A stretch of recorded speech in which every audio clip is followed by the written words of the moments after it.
Bismillahirrahmanirrahim. Assalamualaikum warahmatullahi wabarakatuh. Alhamdulillahilladzi bini'matihi tatimmu shalihat. Alladzi hadana lihadza wa ma kunna linahtadiya laula an hadana Allah. Asyhadu an la ilaha illallah wahdahu la syarika lah wa asyhadu anna Muhammadan abduhu wa rasuluh. Allahumma shalli ala Muhammad wa ala ali Muhammad. كما صليت على آل إبراهيم إنك حميد مجيد اللهم بارك على محمد وعلى آل كما باركت على آل إبراهيم إنك حميد مجيد سبحانك لا علم لنا إلا ما علمتنا إنك أنت العليم الحكيم اللهم إنا نسألك علما نافعا ورزقا طيبا وعملا متقبلا يا الله يا رحمن يا رحيم.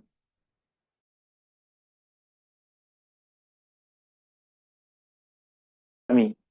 Ya Allah, berkatilah rizki yang kau limpahkan kepada kami. Ya Allah, berkatilah ahli keluarga kami. Ya Allah, berikanlah kepada kami kebaikan di dunia. Ya Allah, berikanlah kepada kami kebaikan di akhirat. Ya Allah, jauhkanlah kami dari api neraka. Ya Allah, berkatilah ilmu yang kau ajarkan kepada kami. Ya Allah, permudahkanlah urusan kami. Ya Allah, permudahkanlah urusan kami. Ya Allah, permudahkanlah urusan kami. Ya Allah, permudahkanlah urusan kami. Ya Allah, berkatilah usaha kami. Rabbana taqabbal minna innaka antas samiul alim wa tub alaina innaka antat tawwabur rahim.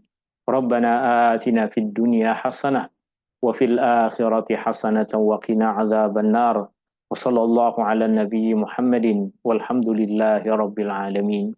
Tuan-tuan, puan-puan, hadirin yang dirahmati Allah Subhanahu wa taala, ini adalah perjumpaan kita yang ke-9 dalam ayat dan hikmah surah Al-Furqan.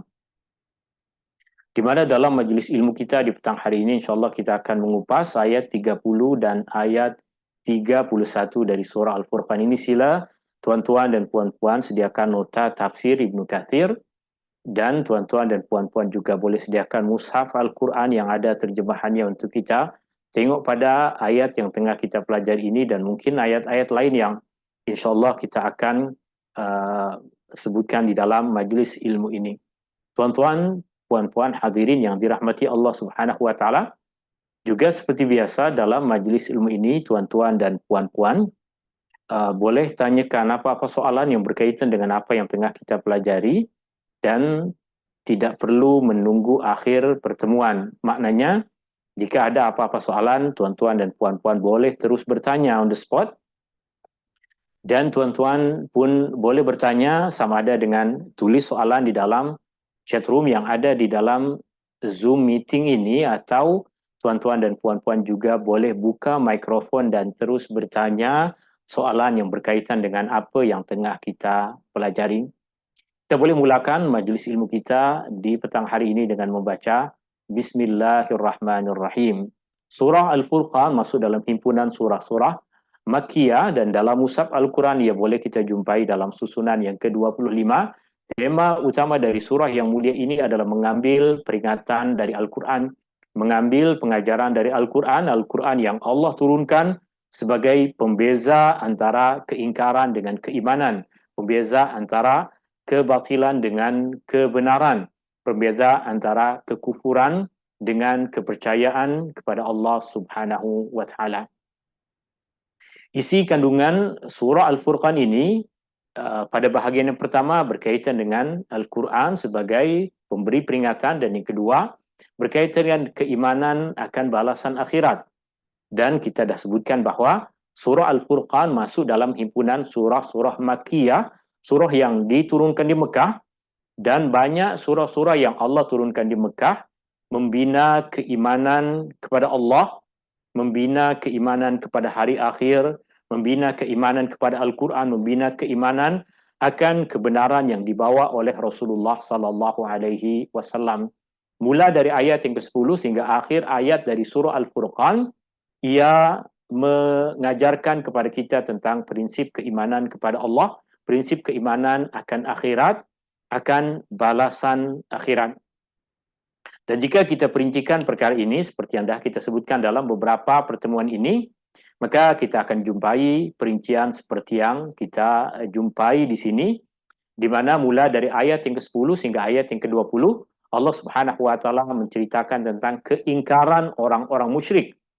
Dan mula dari ayat yang ke-21 hingga ayat yang ke-29, Allah Subhanahu wa taala menceritakan bahwa orang kafir akan sentiasa mencari-cari dan memberikan alasan-alasan untuk menolak kebenaran yang dibawa oleh Rasulullah sallallahu alaihi wasallam.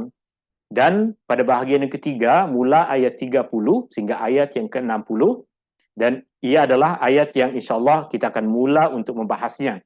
Dalam majlis ilmu kita di petang hari ini, kita akan membaca ayat 30 sehingga ayat 31, dan ia masuk pada tema di mana setiap nabi yang Allah Subhanahu wa taala utuskan mesti akan berhadapan dengan orang-orang yang ingkar.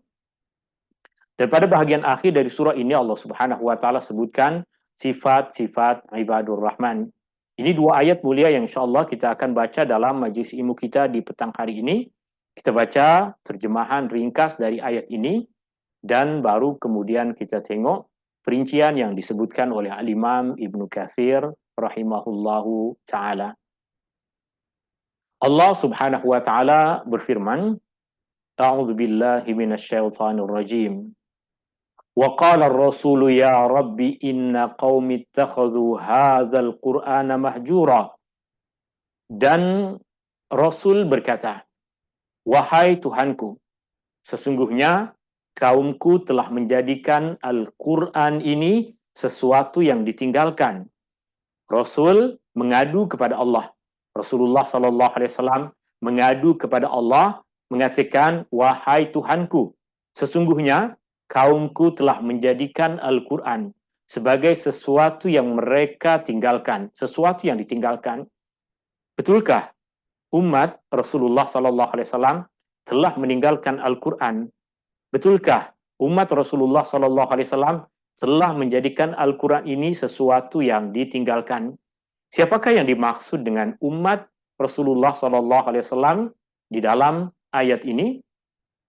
Siapakah yang dimaksud dengan orang-orang yang meninggalkan Al-Quran, dan bagaimana mereka meninggalkan Al-Quran? Kemudian pada ayat yang ke-31 Allah Subhanahu wa taala berfirman, "Wa kadzalika ja'alna likulli nabiyyin aduwwan minal mujrimin wa kafa bi rabbika hadiyan wa nasira."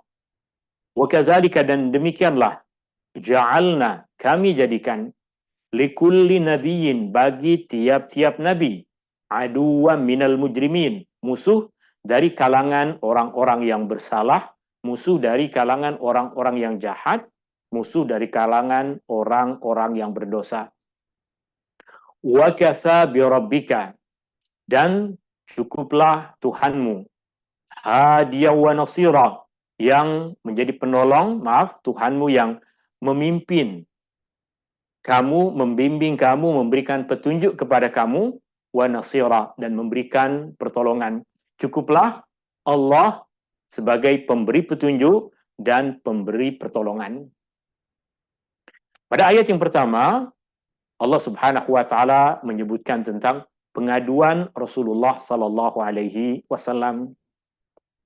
Imam Ibnu Katsir rahimahullahu taala, beliau berkata, Allah berfirman memberitahu kita semua tentang Rasulullah sallallahu alaihi wasallam, tentang Nabi sallallahu alaihi wasallam, Muhammad sallallahu alaihi wasallam, bahwa baginda sallallahu alaihi wasallam berkata, "Ya Rabbi inna qaumi ittakhadhu hadzal Qur'ana mahjura." Ya Rabbi, wahai Tuhanku, inna, sesungguhnya, qaumi, kaumku, ya Rabbi, wahai Tuhanku, inna, sesungguhnya, qaumi, Tuhanku, ittakhadhu, telah menjadikan, hadzal Qur'an, Al-Quran ini, mahjura, sesuatu yang ditinggalkan. Di dalam ayat ini, Allah Subhanahu wa taala menyeru Allah Subhanahu wa taala dengan ya Rabbi, yang bermaksud wahai Tuhanku. Lazimnya dalam doa-doa Nabi SAW yang kita jumpai di dalam banyak hadis, lazimnya pada ayat-ayat Al-Quran, ketika berdoa kepada Allah Subhanahu wa Ta'ala, kita terus mengucapkan Rabbi tanpa ada perkataan ya.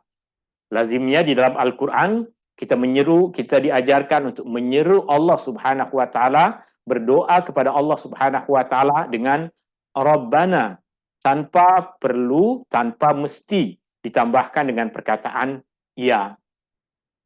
Di dalam ayat ini, Rasulullah SAW diceritakan oleh Allah Subhanahu wa Ta'ala menyeru Allah, mengadu kepada Allah Subhanahu wa Ta'ala dengan menggunakan perkataan ya Rabbi, yang bermaksud wahai Tuhanku. Tanpa perkataan ya di permulaan, jika kita mengucapkan Rabbi, seperti di dalam doa kita, Rabbighfirli warhamni, ia sudah bermaksud wahai Tuhanku. Kenapa pula pada sebahagian kita jumpai perkataan ya yang diterjemahkan dengan maksud wahai? Pada sebahagian doa yang diajarkan kepada kita, tidak dijumpai ataupun tidak disebutkan perkataan ya, terus masuk kepada perkataan Rabbi atau Rabbana. Perkataan ya bermaksud wahai. Perkataan ya bermaksud wahai. Perkataan ya lazimnya digunakan untuk menunjukkan makna jauh. Saya ulangi sekali lagi. Perkataan ya lazimnya digunakan untuk memanggil yang jauh. Sebagai contoh, misalnya, ketika kita memanggil seseorang yang bernama Ahmad, dan Ahmad berada dekat dengan kita, maka memadai untuk kita memanggil Ahmad dengan terus menyebut nama Ahmad. Ahmad. Sedangkan jika Ahmad berada di tempat yang jauh, jika Ahmad jauh dari kita, maka patutnya kita memanggil Ahmad dengan menggunakan perkataan ya Ahmad. Allah Subhanahu wa Ta'ala banyak menyebutkan kepada kita bahwa Allah Maha dekat. Allah di dalam Al-Quran, di dalam surah Al-Baqarah, Allah Subhanahu wa Ta'ala berfirman, "Wa idza sa'alaka 'ibadi 'anni fa inni qarib."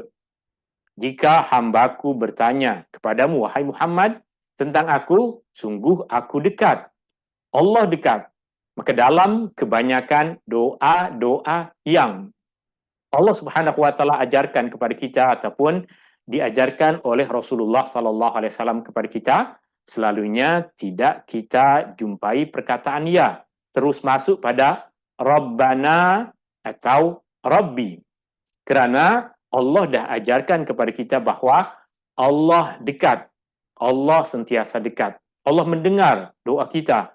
Allah mendengar seruan kita. Allah Maha dekat. Seperti yang Allah firmankan, fa inni qarib, maka sesungguhnya aku dekat. Lalu kenapa pula ketika kita dah tahu bahwa Allah Subhanahu wa Ta'ala sentiasa dekat, mengabulkan doa-doa kita, mendengar doa-doa kita, kenapa pada ayat ini disebutkan perkataan ya sebelum perkataan Rabbi? Yang tadi kita ada sebutkan bahwa di antara fungsi ya adalah menunjukkan jauh. Kenapa pula di sini rasa seperti jauh dan dalam doa-doa yang lain dekat? Perlu kita fahami bahwa ada kebanyakan doa-doa yang kita baca, kita meminta kepada Allah Subhanahu wa Ta'ala sesuatu. Seperti doa yang Nabi SAW ajarkan kepada kita, Rabbighfirli warhamni wajburni, doa yang kita baca pada duduk antara dua sujud. Kita terus mengucapkan Rabbighfirli, Tuhanku, ampunilah aku. Tuhanku, berikanlah ampunan kepadaku. Tanpa dimulakan dengan perkataan ya. Kerana kita tahu Allah Maha dekat dan kita tengah berdoa kepada Allah Subhanahu wa Ta'ala, Allah mesti mendengar apa yang kita serukan dan Allah Subhanahu wa Ta'ala mesti mengabulkan kebaikan yang kita pohon. Dalam ayat yang kita tengah baca ini pula, Allah Subhanahu wa Ta'ala memberitahu kita, menceritakan kepada kita tentang pengaduan Rasulullah sallallahu alaihi wasallam. Rasulullah sallallahu alaihi wasallam tengah mengadu kepada Allah Subhanahu wa taala, menceritakan bahawa kaumnya telah menjadikan Al-Quran sebagai sesuatu yang ditinggalkan. Maka kerana di dalam doa ini, di dalam ayat ini, Rasulullah sallallahu alaihi wasallam tengah mengadu keadaan, tengah mengadu apa yang tengah dialaminya, bukan tengah meminta sesuatu hajat kepada Allah Subhanahu wa taala, tapi tengah bercerita tentang apa yang tengah dihadapi oleh Rasulullah sallallahu alaihi wasallam. Dan Rasulullah sallallahu alaihi wasallam sebagai seorang hamba, Rasulullah sallallahu alaihi wasallam tidak akan sama darjah dengan Allah Subhanahu wa taala.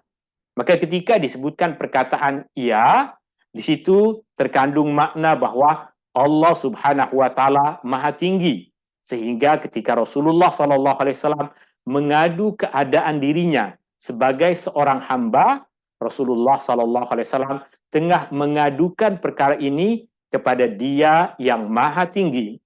Sedangkan ketika berdoa, lazimnya kita berdoa kepada Allah Subhanahu wa taala yang Maha dekat. Ini di antara beberapa perkara, beberapa pengajaran berkaitan dengan maaf, kita tengok balik ayat tadi.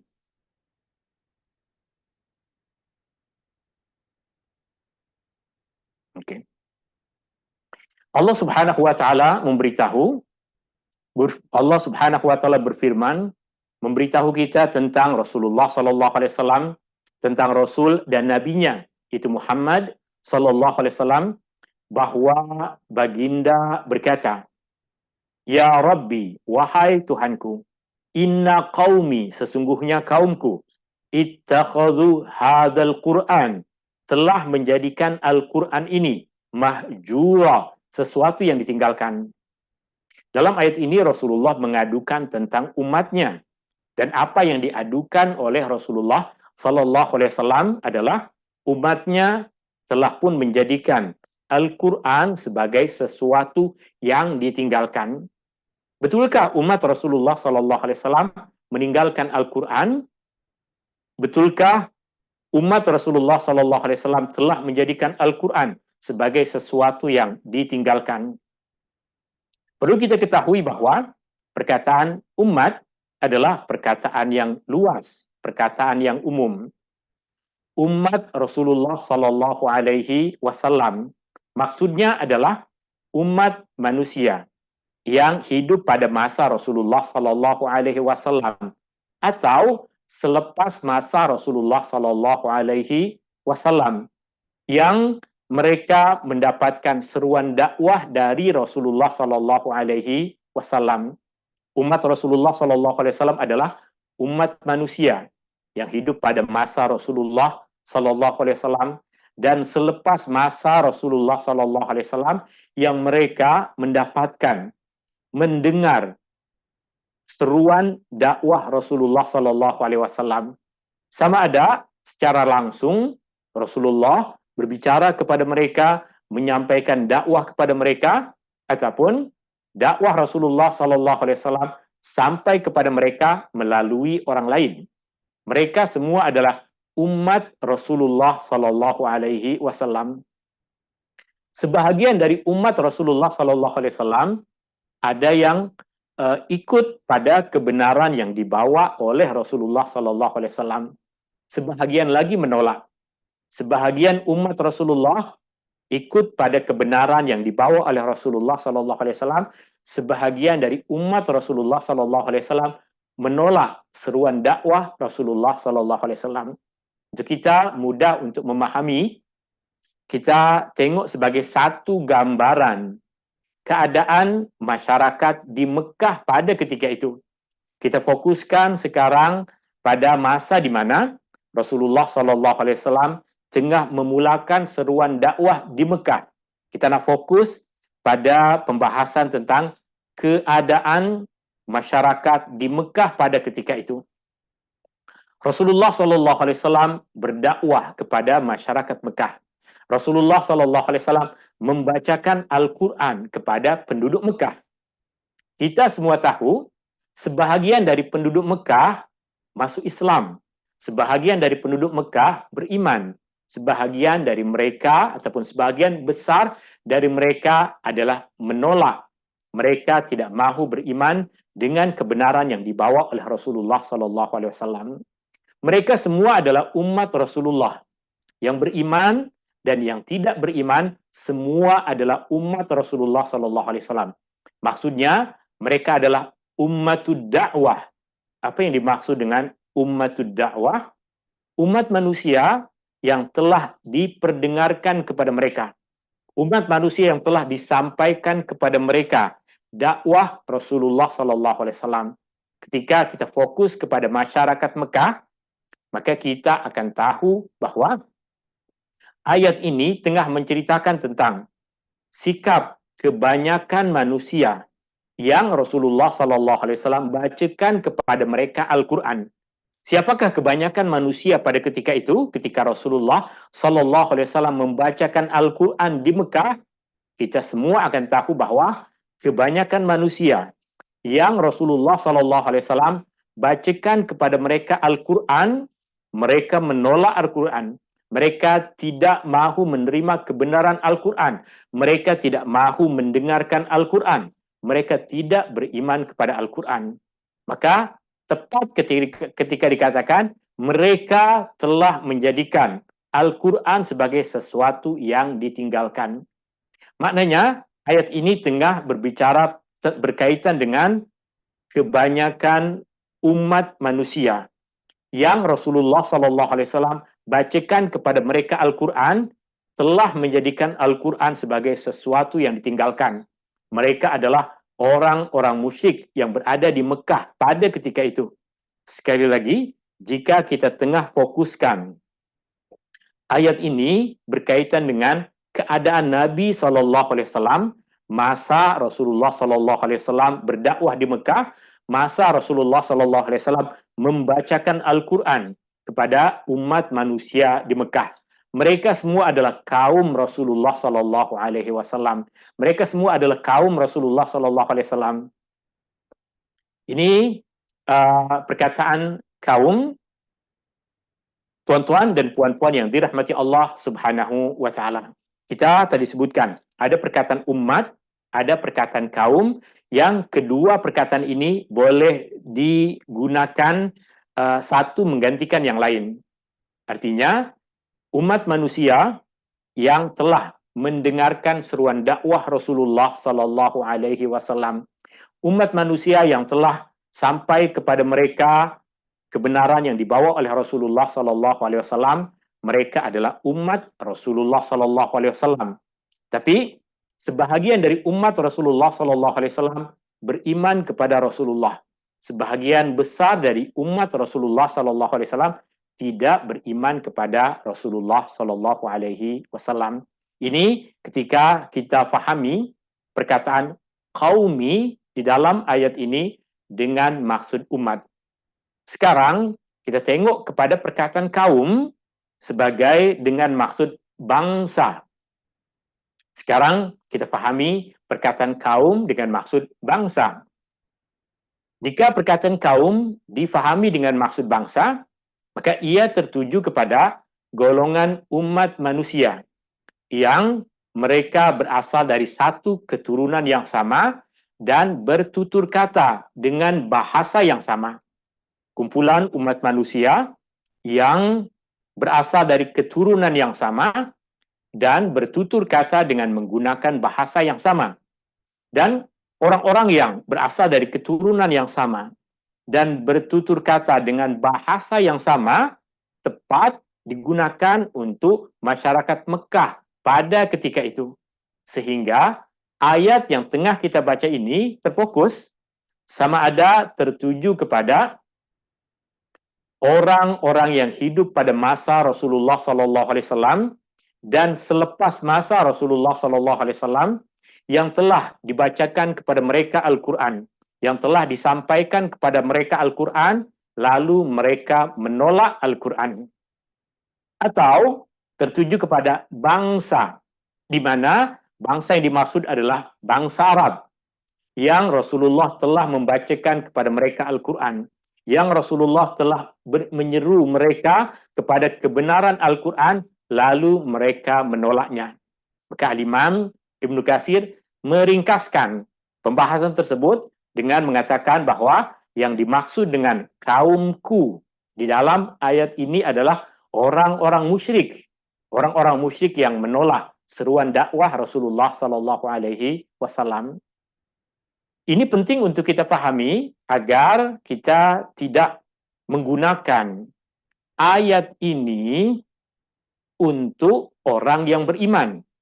Maknanya, di antara perkara yang tidak patut kita lakukan, di antara perkara yang salah, di antara perkara yang tidak betul adalah kita menggunakan ayat-ayat yang Allah Subhanahu wa taala turunkan menceritakan tentang orang-orang kafir. Ayat-ayat yang Allah Subhanahu wa taala turunkan, Allah tengah menceritakan tentang orang-orang musyrik. Kita tidak boleh menggunakan ayat-ayat itu untuk orang-orang Islam. Kita tidak boleh menggunakan ayat-ayat itu untuk orang-orang yang beriman. Sebagai contoh, tuan-tuan dan puan-puan yang dirahmati Allah Subhanahu wa taala. Surah Al-Kafirun. Nyata surah itu diturunkan berkaitan dengan orang-orang kafir. Surah Qul Ya Ayyuhal Kafirun adalah surah yang Allah Subhanahu wa taala turunkan tentang orang-orang kafir. Maka kita tidak boleh menggunakan surah ini untuk orang Islam. Kita tidak boleh menggunakan surah Al-Kafirun untuk orang yang beriman. Sebagai contoh misalnya, kita tengah memberikan satu nasihat kepada kawan kita, orang Islam, orang yang beriman, kita memberikan nasihat. Nasihat dalam agama. Boleh jadi nasihat yang kita berikan adalah perkara yang betul, nasihat yang baik, nasihat yang betul, nasihat yang selari dengan Al-Quran, nasihat yang sesuai dengan sunnah Nabi SAW, tapi kawan kita menolak nasihat kita. Kawan kita tak terima. Lalu kita mengatakan kepadanya, tak apalah, lakum dinukum waliyadin. Perkataan lakum dinukum waliyadin adalah bahagian dari surah Al-Kafirun. Ayat yang Allah Subhanahu wa taala turunkan berkaitan dengan orang kafir. Tak boleh kita gunakan pada orang Islam.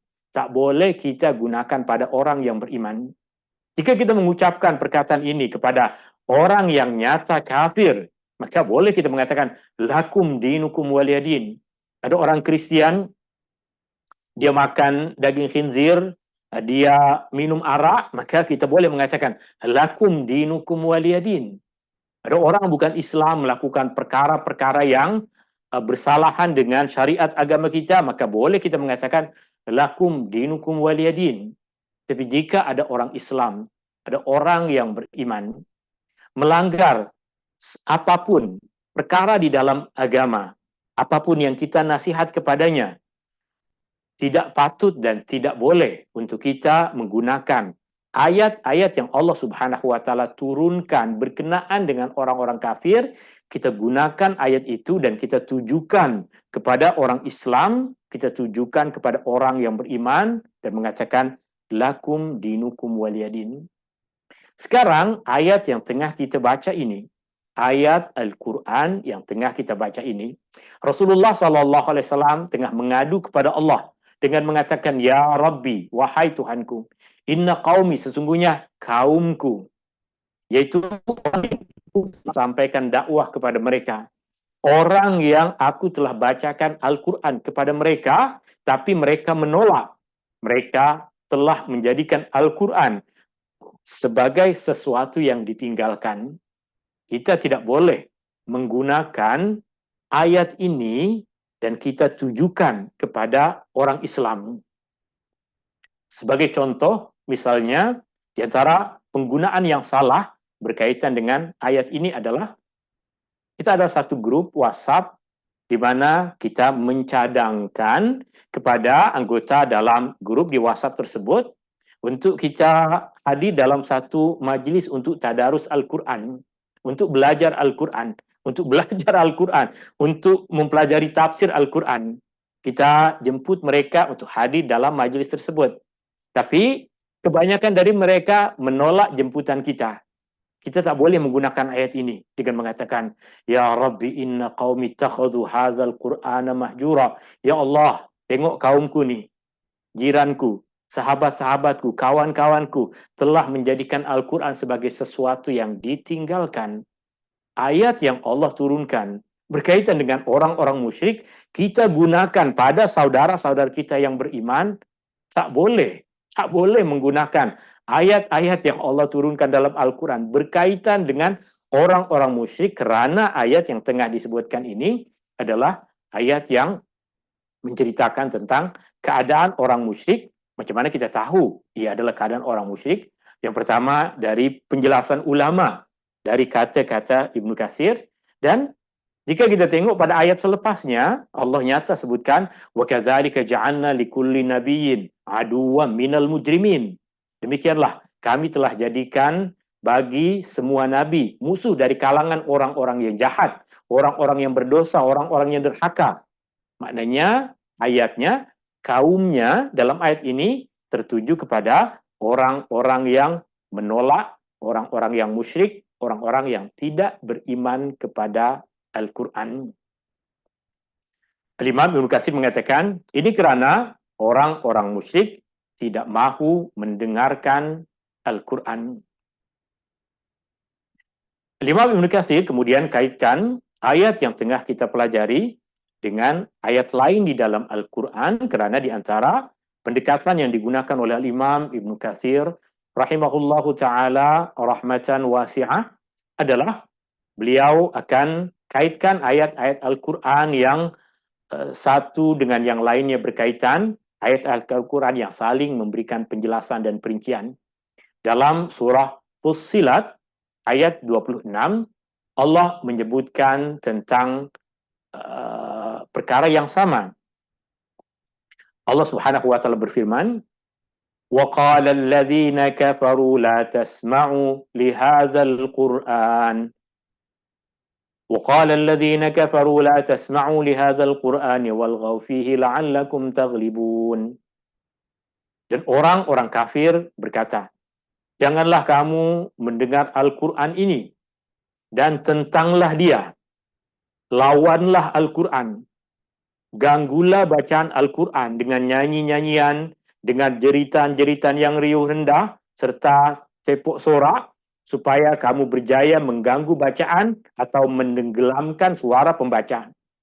Maknanya, jika Rasulullah SAW tengah datang kepada orang-orang musyrik di Mekah pada ketika itu, jika Rasulullah SAW membacakan Al-Quran kepada mereka, mereka akan buat bising. Mereka akan buat bising. Kenapa mereka buat bising? Mereka tidak ingin orang-orang mendengarkan bacaan Al-Quran yang dibaca oleh Rasulullah Sallallahu Alaihi Wasallam. Jelas, ayat-ayat yang tengah kita baca ini adalah ayat-ayat yang menceritakan tentang realiti dan keadaan orang-orang musyrik, orang-orang kafir yang mereka menolak Al-Quran. Mereka tidak beriman kepada Al-Quran.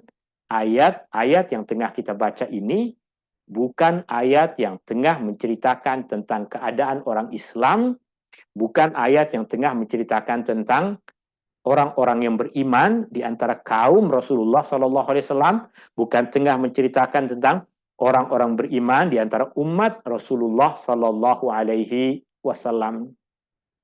Ini kerana tentunya orang-orang yang beriman, mereka tidak menolak Al-Quran, mereka justru beriman kepada Al-Quran. Mereka tidak menolak bacaan Al-Quran. Mereka justru membaca dan menghafal Al-Quran. Mereka tidak menolak hukum hakam yang ada di dalam Al-Quran. Justru mereka menerima dan mengamalkan hukum hakam yang ada di dalam Al-Quran.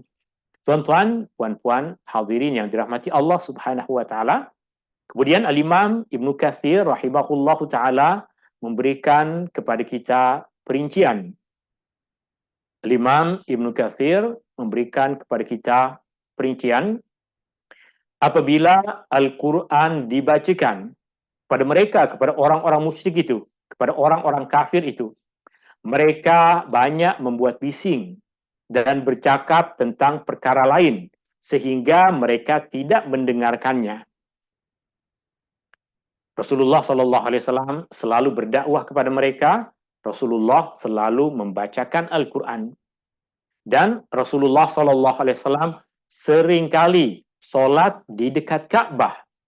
Rasulullah Sallallahu Alaihi Wasallam ketika berada di Mekah dahulu, seringkali Rasulullah Sallallahu Alaihi Wasallam solat di dekat Ka'bah. Dan seringkali Rasulullah Sallallahu Alaihi Wasallam salat dalam keadaan membaca Al-Quran dengan suara yang diperdengarkan, dengan suara yang kuat. Maka orang-orang musyrik di Mekah pada ketika itu, agar tiada orang yang mendengarkan bacaan Rasulullah Sallallahu Alaihi Wasallam, mereka kuatkan suara, mereka nyaringkan lagu-lagu, mungkin nyanyian-nyanyian mereka atau suara-suara bising mereka, agar orang lain tidak mendengarkan bacaan Rasulullah Sallallahu Alaihi Wasallam. Karena banyak juga di antara orang-orang yang musyrik, jika mereka mendengarkan Al-Quran, hati mereka menjadi tenang, hati mereka boleh terbawa dengan keindahan bahasa Al-Quran. Perkara seperti ini diketahui oleh pengetua-pengetua orang-orang musyrik di Mekah, sehingga agar orang-orang tidak terbawa dengan keindahan bacaan Al-Quran, mereka mengganggu bacaan Al-Quran agar orang tidak mendengarnya. Sahabat-sahabat Nabi SAW yang lain pun demikian. Abu Bakar As-Siddiq radhiyallahu an. Terkadang Abu Bakar As-Siddiq radhiyallahu an salat di dekat rumah. Abu Bakar As-Siddiq salat di dekat rumah dia sendiri. Dan seringkali Abu Bakar As-Siddiq radhiyallahu an ketika sholat membaca Al-Quran dengan suara yang kuat, dengan suara yang diperdengarkan, khususnya ketika sholat malam, maka banyak orang-orang yang datang untuk mencuri dengar. Sebab banyak yang suka mendengar bacaan Al-Quran. Al-Quran Allah turunkan dengan bilisanin arabiyyin mubin, dengan bahasa Arab yang indah. Bahasa Arab yang menyentuh hati, bahasa Arab yang menyentuh telinga dan hati mereka. Meskipun mereka tidak beriman kepada Al-Quran, banyak di antara mereka yang mengatakan, innahu ya'lu wa la yu'la alaih. Al-Quran adalah tinggi bahasanya. Tiada yang lebih tinggi bahasanya dibandingkan dengan Al-Quran. Kata-kata itu direkodkan dari orang-orang musyrik di Mekah. Kata-kata itu yang mengucapkan pada ketika itu adalah orang yang tidak beriman kepada Al-Quran, tapi mengakui keindahan bahasa Al-Quran. Kerananya mereka tidak mahu lebih banyak lagi orang yang akan terbawa dengan keindahan bahasa Al-Quran, maka ini usaha mereka untuk menghalang manusia daripada mendengarkan Al-Quran. Ini adalah sebahagian daripada meninggalkan Al-Quran. Mereka meninggalkan Al-Quran dengan membuat bising agar orang lain tidak mendengarkan bacaan Al-Quran. Dan apa yang ada pada mereka juga, mereka tidak beriman kepadanya. Mereka tidak membenarkannya. Mereka tidak merenungkan dan memahaminya. Mereka tidak mengamalkannya, tidak mengamalkan Al-Quran. Mereka tidak mematuhi perintahnya. Mereka tidak menjauhi larangannya, dan mereka berpaling daripadanya, daripada Al-Quran, kepada yang lain. Syair, kata-kata yang mereka buat sendiri, nyanyian, hiburan, percakapan, atau apa sahaja yang diambil selain dari Al-Quran untuk menggantikan Al-Quran. Mereka tidak mahu beriman kepada Al-Quran, mereka tidak mahu mendengarkan Al-Quran, mereka tidak mahu percaya pada kebenaran yang ada di dalam Al-Quran. Maka di antara usaha mereka untuk menghalang diri mereka dan orang lain daripada mendengarkan Al-Quran adalah dengan membuat bising ketika ada orang yang membaca Al-Quran. Itu keadaan orang musyrik, itu keadaan orang yang tidak beriman. Sekarang Kita tengok pada diri kita. Tadi kita dah sebutkan bahwa ayat-ayat Al-Quran yang Allah turunkan berkaitan dengan orang-orang kafir.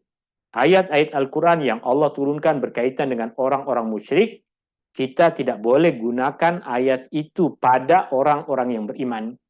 Tak boleh kita, ketika kita membaca Al-Quran, kita tengah baca Al-Quran, tiba-tiba ada orang bising. Lalu kita mengatakan, Ya Rabbi inna qaumi takhudhu hadzal Qur'ana mahjura. Atau kita bacakan ayat tadi yang disebutkan oleh Al-Imam Ibnu Katsir, wa qala alladziina kafaru la tasma'u li hadzal Qur'ani walghaw fihi la'allakum taghlibun. Kita tak boleh gunakan ayat ini pada saudara-saudara kita yang beriman. Contoh lain pula. Kita masuk ke satu kedai. Kedai ini adalah kedai milik orang Islam. Dan tengah diperdengarkan di kedai itu ayat-ayat Al-Quran. Kita sambil makan, fokus dengar. Tapi pada masa yang sama, ada orang lain yang juga Muslim, tidak mendengarkan Al-Quran itu. Asyik sembang sesama mereka.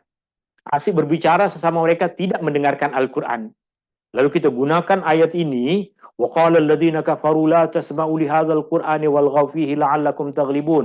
Orang-orang kafir ini memang berkata, janganlah kamu mendengarkan Al-Quran ini, dan tentanglah dia, lawanlah dia, lakukanlah kelalaian, agar kamu boleh mengalahkan bacaan Al-Quran itu. Kita tak boleh gunakan ayat ini untuk saudara-saudara kita yang beriman.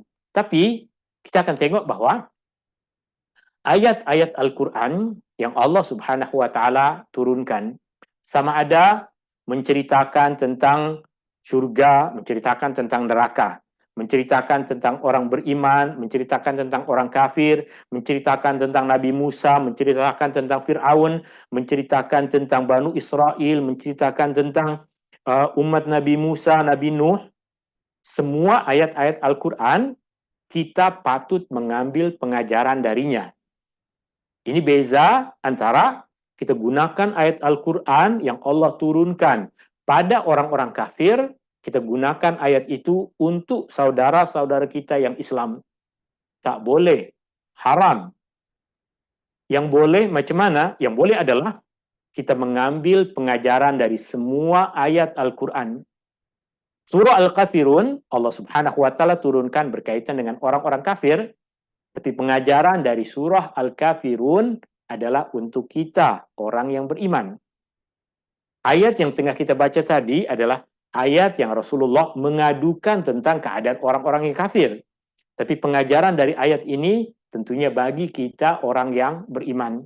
Maksudnya, janganlah kita orang yang beriman berperangai seperti orang kafir.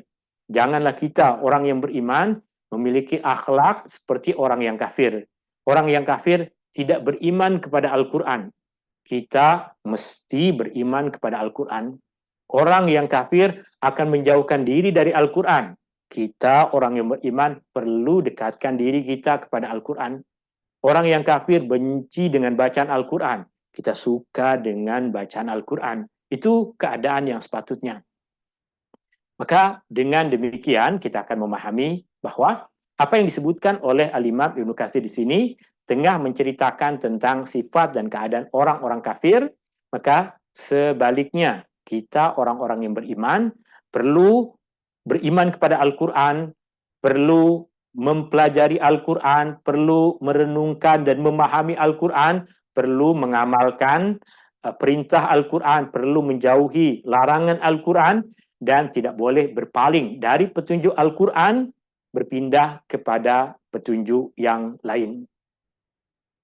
Maka Imam Ibnu Katsir berdoa dan kita aminkan apa yang dipanjatkan ataupun ini doa yang ditulis oleh Imam Ibnu Katsir di dalam kitab tafsirnya. Kita baca terjemahan dari doa itu. Imam Ibnu Katsir berkata, oleh itu kami memohon kepada Allah yang Maha Pemurah, yang Maha Pemberi, yang Maha Berkuasa atas segala apa yang Dia kehendaki, agar Dia menyelamatkan kita semua daripada yang membuatnya murka. Allah selamatkan kita dari segala perkara yang Allah murkai. Dan Allah menggunakan kita dalam apa yang Dia ridhai, agar kita menghafal kitabnya, memahaminya, melaksanakan tuntutannya siang dan malam dengan cara yang Allah sukai, dengan cara yang Allah ridhai. Sesungguhnya Dia Maha Pemurah lagi Maha Pemberi. Amin. Amin ya Rabbal Alamin. Demikian doa Al-Imam Ibnu Katsir untuk kebaikan kita semua. Tuan-tuan dan puan-puan yang dirahmati Allah Subhanahu wa taala. Jika kita dah faham tadi, kita tahu ayat-ayatnya tengah sebutkan tentang orang-orang yang musyrik, orang-orang kafir, mereka menolak Al-Quran. Maka Allah katakan, mereka telah menjadikan Al-Quran sebagai sesuatu yang ditinggalkan. Maka kita sekarang masuk kepada isu kita. Isu kita sebagai orang-orang Islam, sebagai orang-orang yang beriman. Apa kewajiban kita sebagai orang Islam? Apa kewajiban kita sebagai orang yang beriman terhadap Al-Quran? Kewajiban yang pertama adalah beriman. Kita beriman kepada Al-Quran. Kita beriman bahwa Al-Quran adalah kalamullah. Al-Quran adalah firman Allah yang Allah turunkan kepada Rasulullah SAW. Semua yang ada di dalam Al-Quran adalah firman Allah. Kita beriman.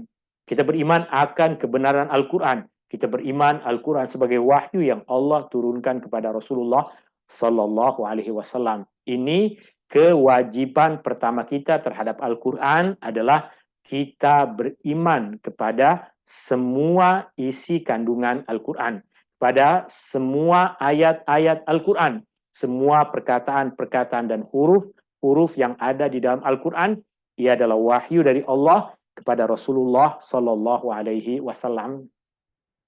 Yang kedua adalah kita mempelajari Al-Quran. Kita mempelajari Al-Quran. Ini kewajiban kita kedua. Mula dari mempelajari bagaimana membaca Al-Quran. Sama ada membaca tulisan atau membaca tanpa tulisan. Apa maksud membaca dengan tulisan? Membaca dengan tulisan ini yang lazim kita lakukan. Membaca dengan tulisan ini apa yang lazim untuk kita lakukan. Kita belajar abata saja, kemudian kataba, sabara. Kita belajar tulisan Al-Quran. Kita wajib untuk mempelajari cara untuk membaca Al-Quran. Sama ada melalui tulisan atau melalui pendengaran. Sebab tidak wajib membaca Al-Quran dengan mushaf. Sebagai contoh misalnya, tuan-tuan dan puan-puan yang dirahmati Allah Subhanahu wa taala, dulu mungkin sehingga sekarang banyak umat Islam yang buta huruf Al-Quran, tidak tahu cara membaca Al-Quran. Tetapi mereka boleh membaca Al-Quran dengan hafalan. Mereka tidak boleh membaca tulisan, tapi mereka hafal Al-Quran. Tak mesti hafal semua. Banyak di kampung-kampung boleh jadi orang hafal surah Al-Fatihah, surah-surah lazim, surah Al-Waqi'ah, surah Yasin, surah Ar-Rahman, surah Al-Mulk. Hafal surah-surah itu, maka mereka boleh membaca Al-Quran, membaca apa yang telah mereka hafal. Maka kita wajib beriman dan wajib belajar untuk membaca Al-Quran. Sama ada dengan menggunakan tulisan atau dengan menggunakan hafalan seperti yang digunakan oleh sebahagian orang. Banyak orang tak boleh baca tulisan Al-Quran, tapi hafal dan baca dengan cantik surah-surah dalam Al-Quran. Selepas kita mempelajari bacaan Al-Quran, kita perlu mempelajari tentang pengajaran-pengajaran hukum hakam yang ada di dalam Al-Quran, itu mempelajari Al-Quran. Dan yang ketiga adalah mengamalkan Al-Quran. Beriman, belajar, dan mengamalkan Al-Quran. Tuan-tuan, puan-puan yang dirahmati Allah Subhanahu wa taala. Sekarang kita berpindah kepada isu berkaitan dengan adakah wajib kita mendengarkan bacaan Al-Quran? Adakah wajib kita mendengarkan bacaan Al-Quran? Jika kita tengah berada dalam keadaan solat berjamaah, maka imam tengah membaca surah, maka kita mendengarkan bacaan imam. Kita mendengarkan bacaan imam. Makmum wajib mendengarkan bacaan imam. Jika imam membaca dengan suara yang diperdengarkan. Tentunya dalam perkara kewajiban ini ada perbezaan pandangan berkaitan dengan bacaan surah Al-Fatihah. Adakah makmum juga membaca surah Al-Fatihah? Seperti yang kita fahami bahwa dalam mazhab Al-Imam Asy-Syafi'i rahimahullahu taala, makmum wajib membaca surah Al-Fatihah. Maka ketika imam tengah membaca surah yang lain, salahkah makmum yang membaca surah Al-Fatihah? Dalam mazhab Syafi'i dikatakan tidak salah, sebab mereka juga melakukan satu perkara yang wajib. Jika dikatakan mendengarkan bacaan Al-Quran dalam sholat adalah wajib, maka membaca Al-Fatihah dalam pandangan ini juga wajib. Maka meninggalkan satu perkara yang wajib, berpindah kepada perkara wajib yang lain adalah satu isu yang mudah untuk kita terima dan kita fahami. Itu berkaitan dengan sholat. Berkaitan juga dengan khutbah Jumat, ketika imam khatib tengah membacakan Al-Quran, maka orang yang berada di dalam masjid jamaah sholat Jumat, maka mereka tidak boleh berkata-kata, tidak boleh disibukkan dengan perkara-perkara yang lain, wajib untuk mendengarkan bacaan Al-Quran yang dibacakan oleh khatib, oleh orang yang membacakan khutbah. Adapun di luar keadaan ini, di luar dua keadaan ini, di luar orang yang tengah sholat berjamaah dengan orang di dalam sholat Jumat, dalam khutbah Jumat, maka membaca Al-Quran dan mendengarkan bacaan Al-Quran adalah ibadah. Tapi ia bukan satu perkara yang wajib. Mendengarkan bacaan Al-Quran dan membaca Al-Quran dan mendengarkan bacaan Al-Quran adalah ibadah yang mulia. Tapi ia bukan perkara yang wajib. Apa maksud ia bukan perkara yang wajib? Jika ada orang membaca Al-Quran, maka kita boleh membaca Al-Quran surah yang lain. Kita tak wajib untuk mendengar dia. Jika ada orang membaca Al-Quran, maka kita boleh melakukan perkara-perkara yang lain yang tidak diharamkan di dalam agama. Kerana mendengarkan bacaan Al-Quran selain di dalam sholat berjamaah tadi, selain dalam keadaan khatib membaca ayat Al-Quran dalam khutbah Jumat, mendengarkan bacaan Al-Quran adalah ibadah tapi tidak wajib. Sehingga ada dalam soalan, bagaimana pula kalau ayat-ayat suci Al-Quran dimainkan di kedai-kedai atau tempat makan sebagai background, selalunya dalam tempat-tempat ini bising, adakah digalakkan? Maka kita ada dua perkara di sini. Perkara yang pertama adalah jika diperdengarkan Al-Quran, kita dah tahu bahwa mendengarkan bacaan Al-Quran adalah ibadah. Tapi jika bukan dalam keadaan sholat berjamaah, ia bukan perkara yang wajib. Ia adalah satu ibadah, tapi bukan wajib. Maksudnya kita tengah melintas satu tempat, orang tengah diperdengarkan di tempat itu, bacaan Al-Quran. Jika kita duduk di tempat itu dan mendengarkan bacaan Al-Quran, itu ibadah yang mulia. Tapi ia bukan perkara yang wajib. Itu yang pertama. Kita dah faham sekarang bahwa mendengarkan Al-Quran selain dalam solat berjamaah, selain dalam isu khutbah solat Jumat, maka ia adalah perkara yang ibadah yang sangat digalakkan tapi tidak wajib. Isu yang kedua adalah di tengah orang-orang tengah sibuk, tengah buat banyak perkara. Adakah cantik, adakah patut jika kita memperdengarkan bacaan Al-Quran? Adakah cantik, adakah patut kita memperdengarkan Al-Quran? Sedangkan kita tahu orang akan sibuk dengan perkara-perkara yang lain. Kebanyakan dari mereka tidak akan mendengarkan Al-Quran.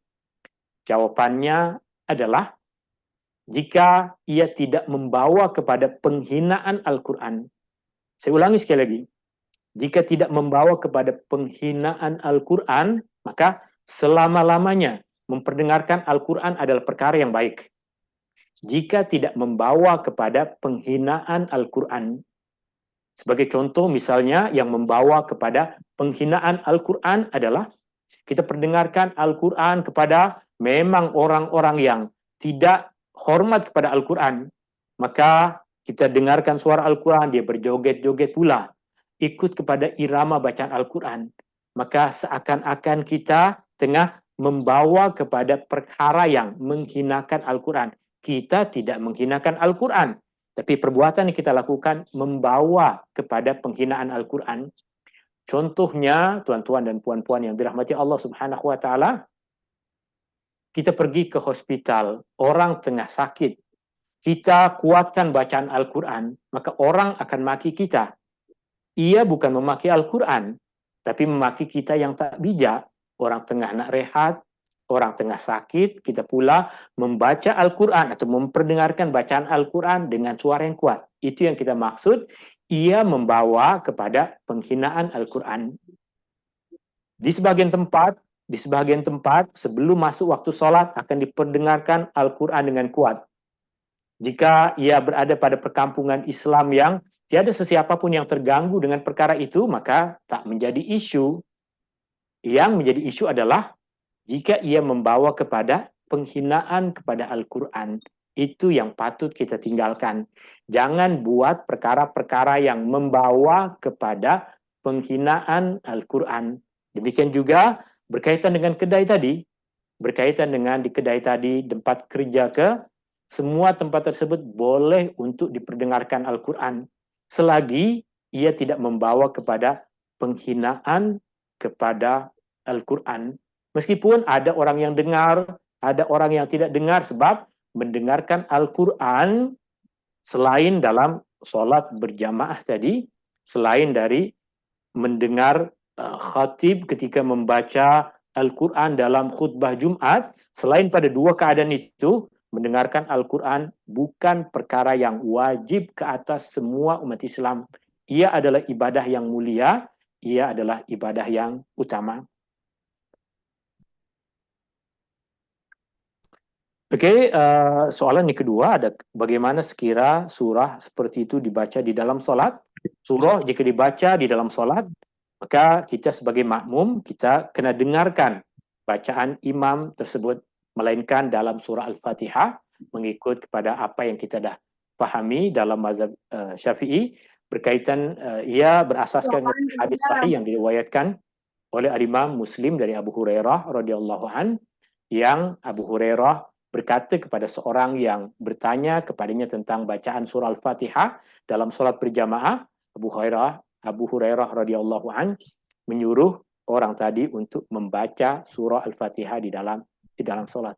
Wallahu taala a'la wa alam. Kita masuk kembali kepada ayat yang kita akan pelajari ini. Oke. Ayat yang terakhir, ayat 31, Allah berfirman, وَكَذَلِكَ جَعَلْنَا لِكُلِّ نَبِيٍّ عَدُوًّا مِنَ الْمُجْرِمِينَ. Dan demikianlah. Ayat ini menjelaskan kepada kita bahwa ayat yang tadi kita baca bukan tentang orang-orang Islam. Ayat yang tadi kita baca berkaitan dengan orang-orang musyrik, orang-orang yang bersalah, orang-orang yang tidak beriman. وَكَذَلِكَ, dan demikianlah kami jadikan bagi tiap-tiap nabi musuh dari kalangan orang-orang yang jahat, orang-orang bersalah, yaitu orang-orang kafir, orang musyrik, orang yang tidak beriman. Imam Ibnu Katsir berkata, sebagaimana yang terjadi kepadamu wahai Muhammad dari kalangan kaummu, ada orang-orang yang meninggalkan Al-Quran. Kaummu tadi maksudnya adalah orang-orang musyrik. Ada orang-orang yang meninggalkan Al-Quran, tidak beriman kepada Al-Quran. Demikian juga terjadi dalam umat-umat terdahulu. Karena Allah menjadikan bagi setiap nabi musuh dari kalangan orang-orang yang berdosa, orang-orang yang jahat, orang-orang yang bersalah, yang mengajak manusia kepada kesesatan dan kekufuran mereka.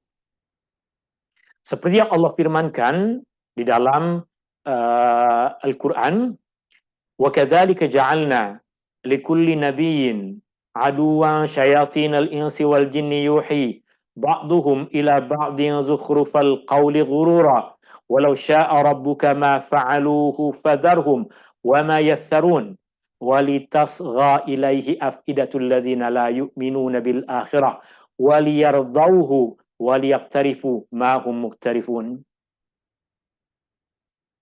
Dalam ayat ini, tuan-tuan dan puan-puan boleh tengok terjemahan dari ayat ini, kita boleh saya baca terjemahannya dalam nota yang saya dah kongsikan kepada tuan-tuan dan puan-puan, sebab di dalam slide ini saya tak cukup tempat untuk tulis terjemahannya.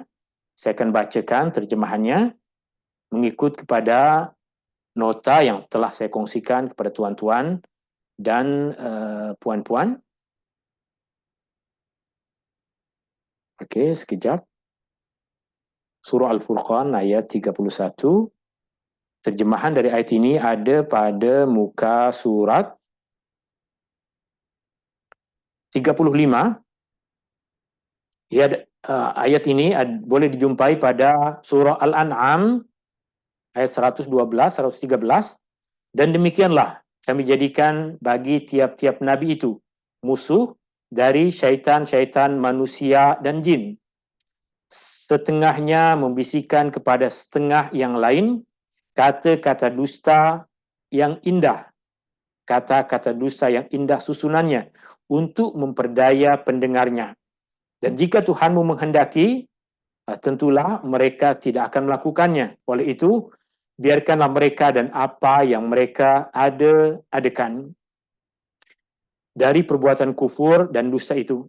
Dan juga supaya hati orang-orang yang tidak beriman kepada hari akhirat cenderung kepada bisikan itu, dan supaya disetujui oleh mereka, dan supaya mereka terus melakukan apa yang mereka lakukan itu.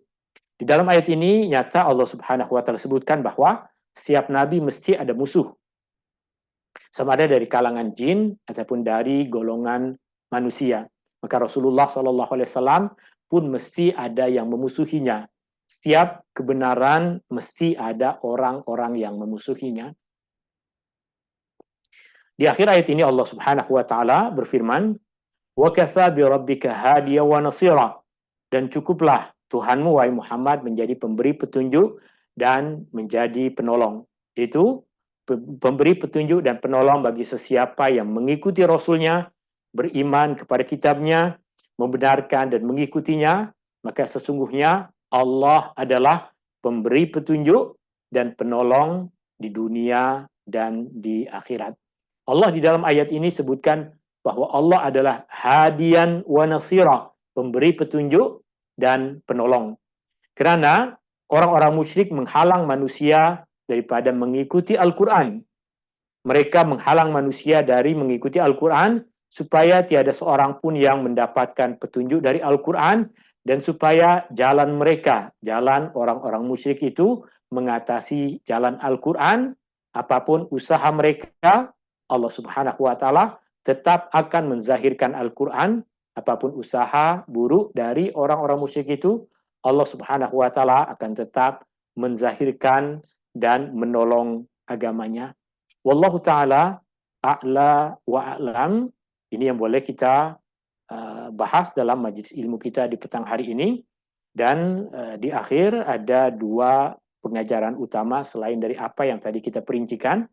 Yang pertama adalah kepentingan memahami dan mengamalkan Al-Quran, di mana tidak cukup hanya dengan membacanya, tapi juga penting untuk merenungkan, untuk mentadaburi, untuk memahami dan mengamalkan ajarannya. Inilah sikap kita terhadap Al-Quran. Yang kedua, semua nabi dan orang-orang yang menyampaikan kebenaran mesti akan ada orang-orang yang memusuhinya. Itu adalah sunnatullah Subhanahu wa taala di dalam kehidupan seperti yang dihadapi oleh para nabi dan rasul. Demikian juga orang-orang yang menyampaikan apa sahaja kebenaran akan menjumpai orang-orang yang tidak beriman, akan menjumpai orang-orang yang menolak kebenaran tersebut. Wallahu ta'ala a'la wa a'lam, hadani Allah wa iyyakum ajma'in. Subhanakallahumma wa bihamdika asyhadu an la ilaha illa anta astaghfiruka wa atubu ilaik. Oke, syukran, jazakumullah khairan, subhanakallahumma wa bihamdika. Assalamualaikum warahmatullahi wabarakatuh. Waalaikumsalam warahmatullahi wabarakatuh, Ustaz. Jazakallah khair. Jazakumullah khairan. Jazakallah khair. Ustaz. Jazakum. Assalamualaikum. Waalaikumsalam warahmatullahi